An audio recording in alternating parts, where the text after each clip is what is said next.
46তম প্রতিষ্ঠাবার্ষিকী উপলক্ষে দুর্গাপুর উপজেলা স্বেচ্ছাসেবক দলের আয়োজনে আমাদের নেতা, বাংলাদেশের অবিসংবাদিত নেতা, বাংলাদেশ জাতীয় দলের চেয়ারম্যান, বর্তমান বাংলাদেশের প্রধানমন্ত্রী তারেক রহমানের নির্দেশনায় আমাদের ভোটে নির্বাচিত মাননীয় সংসদ সদস্য, জাতীয় সংসদের মাননীয় স্পিকার ভারপ্রাপ্ত ব্যারিস্টার কায়সার কামালের দিক নির্দেশনায় দুর্গাপুর উপজেলা স্বেচ্ছাসেবক দলের উদ্যোগে আজকের এই দিনটিকে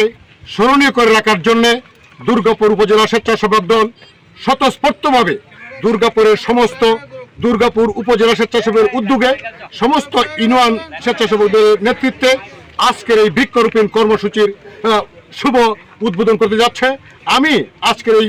দুঃসময়ে, আমাদের যদি সুসময়, কিন্তু আমাদের নেতাদের চরম দুঃসময় কথাটা না বলে পারছে না, আমাদের নেতাদের চরম দুঃসময়েও তারা আজকে এই দলের কর্মসূচিতে অংশগ্রহণ করেছে। সেজন্য আমি দুর্গাপুর উপজেলা পক্ষ থেকে, আমাদের নেতা ব্যারিস্টার কায়সার কামালের পক্ষ থেকে